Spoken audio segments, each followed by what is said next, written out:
Russell Mania is running wild north of the border. His song Happened to Me now spending its fifth straight week at number one on the Canadian country music charts.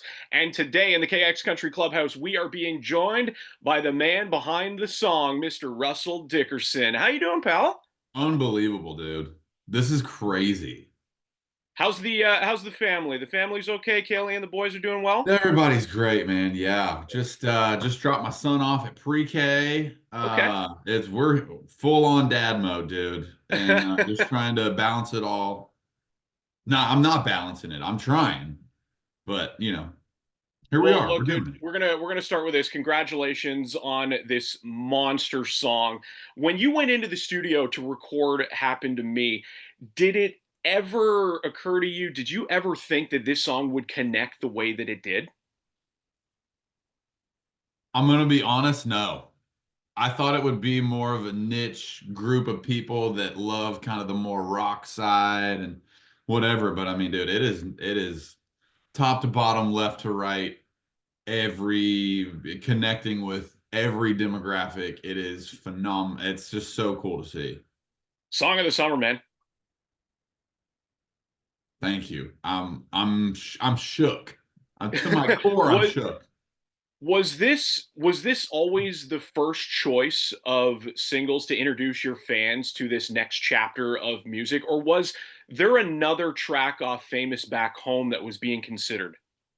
Well, we had at the time earlier this year, Bones was my single.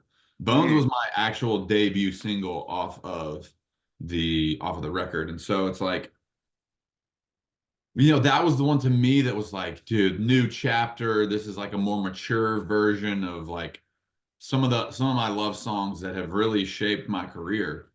right. And I was like, dude, Bones is it, man. Like I'm putting everything on Bones.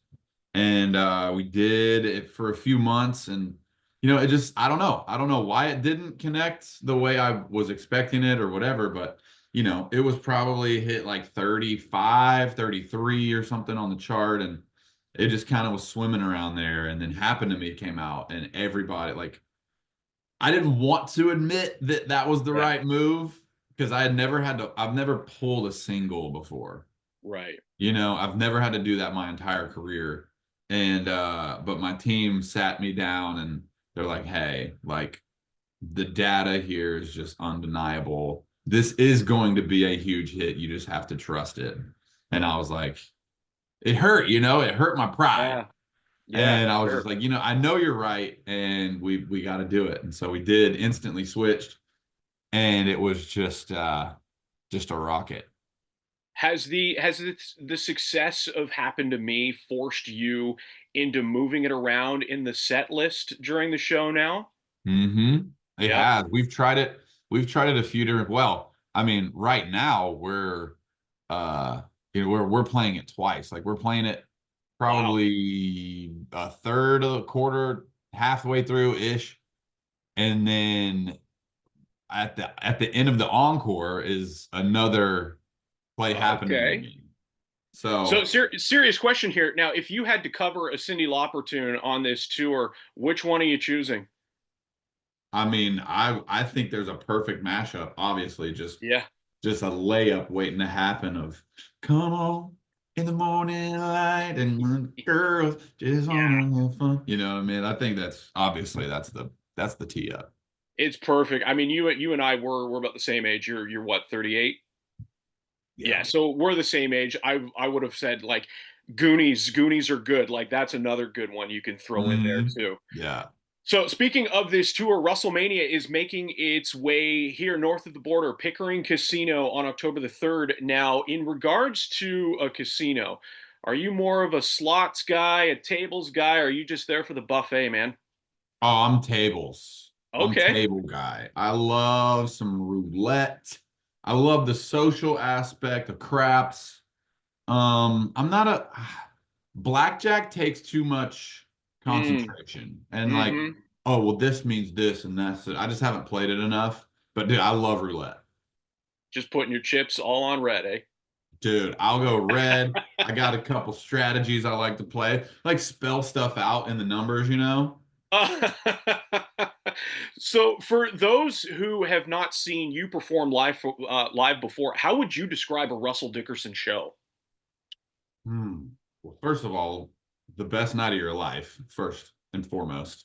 We really like we just send it, dude. It's like it's high octane.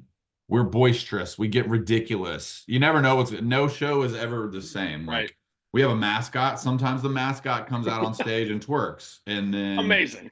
you never know. You never know what's gonna happen. You're a big wrestling guy, right? Yeah. What was your earliest memory of watching wrestling? My let's see. I would probably say, I mean, like Macho Man Randy Savage, Hulk Hmm. Hogan era was like the first. And then, there was like the NWO and like Right. Hollywood Hulk Hogan. And then like here comes The Rock. So that was like my main era of wrestling.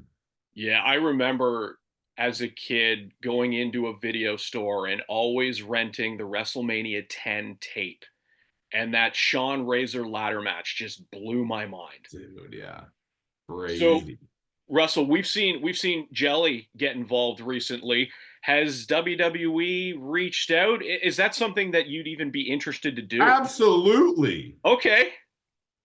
I'm waiting on the call, bro. I am waiting. Look, man, I could sit here and talk music and wrestling with you for a couple of hours. I know that again we are up against the clock here, so I'm going to send you out on this one.